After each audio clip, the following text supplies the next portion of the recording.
Today, Julian Assange is set to be freed after a plea deal. Israel's Supreme Court rules that the military must draft Orthodox Jews. 2 years after the end of Roe v. Wade, Democrats put the spotlight on Trump. And Trump's advisors lay out their plan to end the war in Ukraine. It's Tuesday, June 25th. This is Reuters World News, bringing you everything you need to know from the front lines in 10 minutes every weekday. I'm Tara Oakes in Liverpool. And I'm Jonah Green in New York.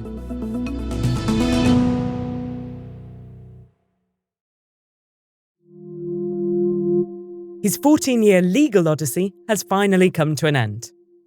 WikiLeaks founder Julian Assange is freed from a UK prison after agreeing to plead guilty to a single US espionage charge. But this period of our lives, I'm confident now, has come to an end.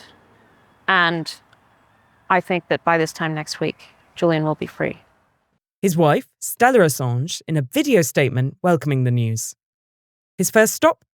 The Pacific island of Saipan, where he's expected to plead guilty on Wednesday to one criminal count of conspiring to obtain and disclose classified US national defense documents, according to court filings. Assange is due to be sentenced to 62 months of time already served. His next stop? Home to Australia. In 2010, WikiLeaks released hundreds of thousands of classified military documents about the US wars in Afghanistan and Iraq, as well as diplomatic cables. You can read more about the history of the case on the Reuters app. Reuters has learned that if elected, Donald Trump will review a plan that halts military aid to Ukraine unless it negotiates peace with Moscow. Two key national security advisors to Trump have presented the GOP candidate with the plan they say will quickly end the war. It involves getting Ukraine to the negotiating table with Vladimir Putin's Russia by tying peace talks to US weapons. Political reporter Graham Slattery has been speaking to the aides, retired Lieutenant General Keith Kellogg and Fred Fleitz. Jonah caught up with Graham last night. So, Graham, you spoke to these two Trump advisors and you've read their proposal. So what is their general strategy here? While those negotiations were taking place, the ceasefire line would effectively be the same as the current battle lines, which run through parts of eastern and southern Ukraine. And any NATO aspirations that Ukraine had would be put off, at least for the short term. You said they would force each other to talk. How?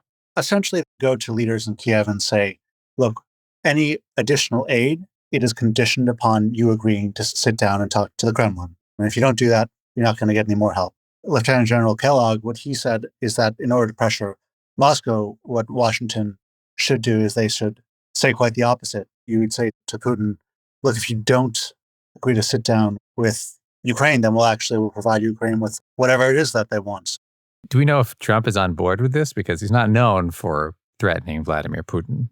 What we do know is that they presented this plan to Trump, and Trump responded positively in their private interactions. And in terms of policymaking universe around Trump, as close to an endorsement as you're going to get.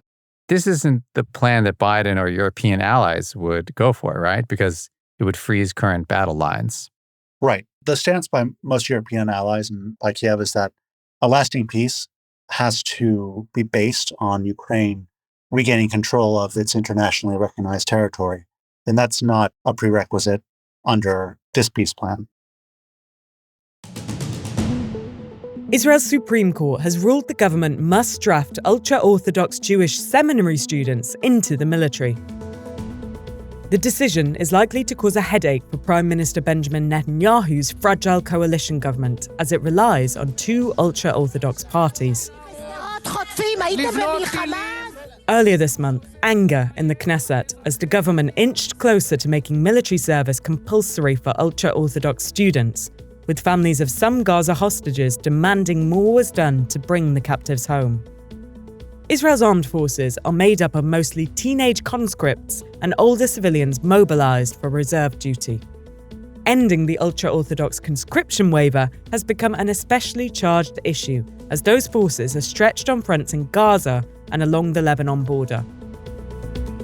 The U.S. Supreme Court has agreed to decide the legality of a Republican-backed ban in Tennessee on gender-affirming medical care for transgender minors.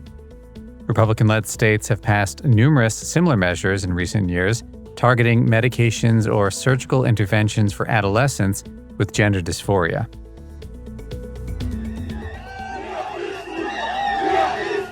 Demonstrations in Kenya's capital, Nairobi, as police fire tear gas at protesters angry about proposed tax hikes. Organisers have called for a general strike against the tax law, which aims to raise $3 billion to ease Kenya's heavy debt load.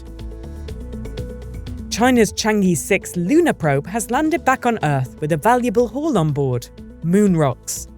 China is now the first country to bring back rock samples from the moon's far side in another boost to its space program. Meanwhile, Novo Nordisk's popular Wegovy weight loss drug has been approved for sale in the world's most populated country. The company said in March that it would initially target Chinese patients willing to pay out of pocket for the weekly injectable drug. A Nepalese court has found a man thousands believed was a reincarnation of the Buddha guilty of child sexual abuse. As a teenager, Ram Bahadur Bam John drew international attention as a so-called Buddha boy sitting cross-legged in a forest in Nepal for nearly 10 months. He is 33 now. The court did not give details of the sex abuse charge.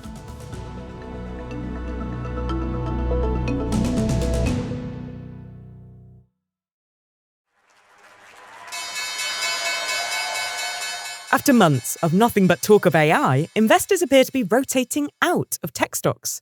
Carmel Crimmins has more. Yes, Nvidia shares have slumped after briefly overtaking Microsoft last week as the world's most valuable company.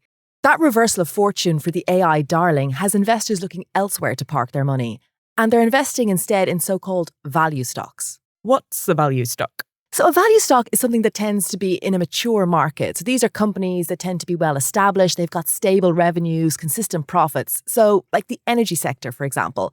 That's why yesterday you saw the Dow rise while the Nasdaq fell, because the Dow has more of what you might call value stocks. Thanks for the explanation, Carmel. Well, if you like explanations, Tara, there's plenty more where that came from. Tomorrow I've got the latest episode of my podcast, Reuters Econ World. We're looking at productivity and how Europe is desperate to boost it. You can catch that on Reuters.com or wherever you listen to your podcasts. It's been 2 years since the U.S. Supreme Court struck down Roe v. Wade, the landmark ruling that legalized abortion nationwide.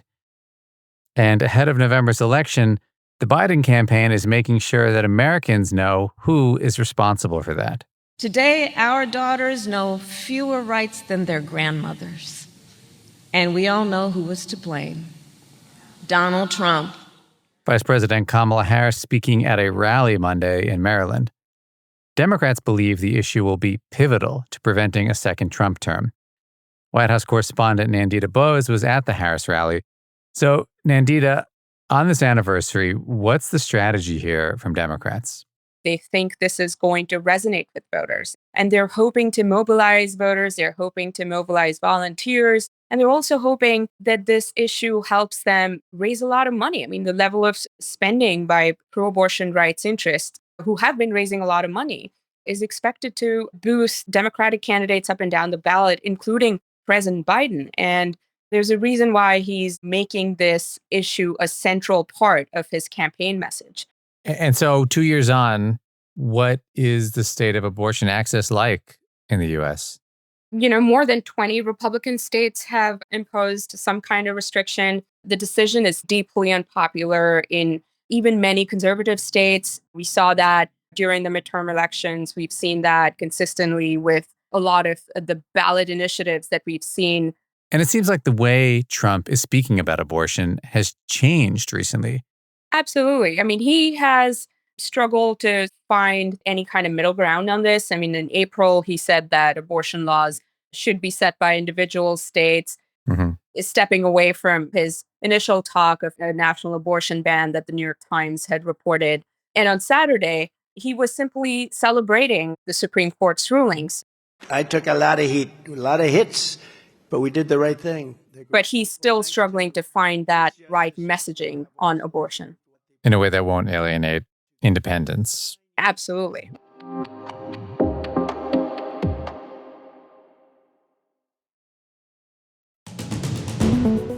That's it for Monday. We'll be back tomorrow with our daily headline show. To make sure you never miss an episode, download the Reuters app or subscribe on your favorite podcast player.